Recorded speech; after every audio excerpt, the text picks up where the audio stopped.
नमस्कार दोस्तों। आज मैं आपके सामने जो विषय लेके आई हूँ वो है मणिपुर चक्र। मणि अर्थात गहना और पुर यानी कि स्थान। चक्र के संबंध में मणिपुर का अर्थ है जहाँ पर विभिन्न प्रभावशाली ऊर्जाओं का संगम होता है, वह है मणिपुर चक्र। ये मणियों का ऊर्जा है स्पष्टता, आत्मविश्वास, आनंद, सही गलत बात का निर्णय ले पाना, ज्ञान प्राप्त होना आदि। इस चक्र की शक्ति ब्रह्मांडी ऊर्जा को अपनी ओर आकर्षित करती है, ठीक वैसे ही जैसे किसी लोहे को चुंबक आकर्षित करता है।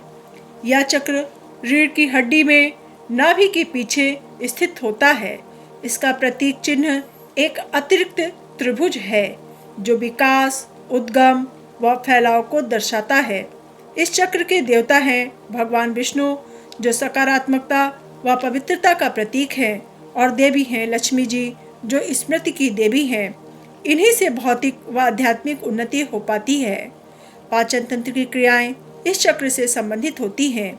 यह चक्र पैंक्रियास और डाइजेस्टिव पार्टिकल को विनिर्मित करता है। इसमें अवरोध होने से कई पाचन समस्याएं होने लगती हैं, जैसे कि कमजोर पाचन, परसंचारी रोग, हाई ब्लड प्रेशर, शुगर इत्यादि। सक्रिय मणिपुर चक्र अच्छे स्वास्थ्य का द्योतक है।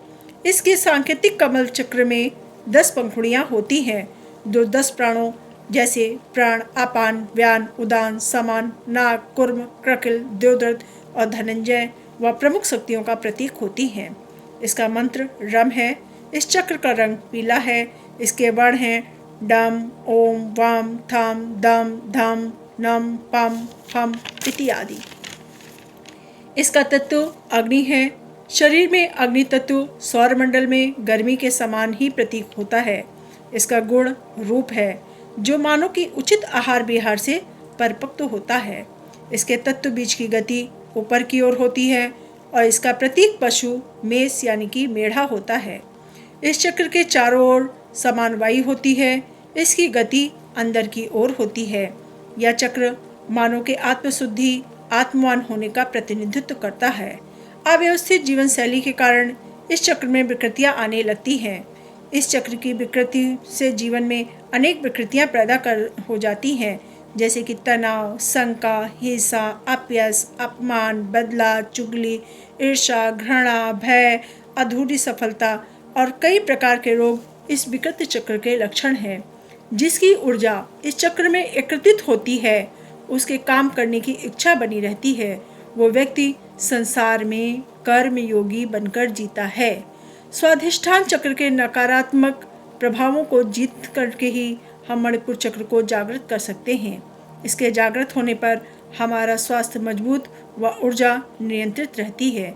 एक जागृत मणिपुर चक्र आत्मसम्मान, आत्मबल व आत्मशक्ति से व्यक्ति को भर देता है। व्यक्ति अपने लक्ष्य को आसानी से पा लेता है। उपवास, उड्डयन बंद और कपालभाति द्वारा इस चक्र को जागृत किया जाता है।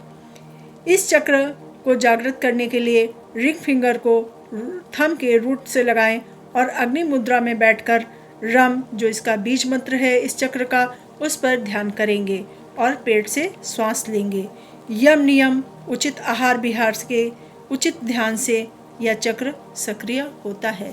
तो इस प्रकार मैंने आपको आज मणिपुर चक्र की संपूर्ण जानकारी दी। आशा करती हूँ कि आप उचित आहार विहार और बताए गए यम नियमों का पालन करके अपने जीवन को आनंदमय बनाएंगे। धन्यवाद।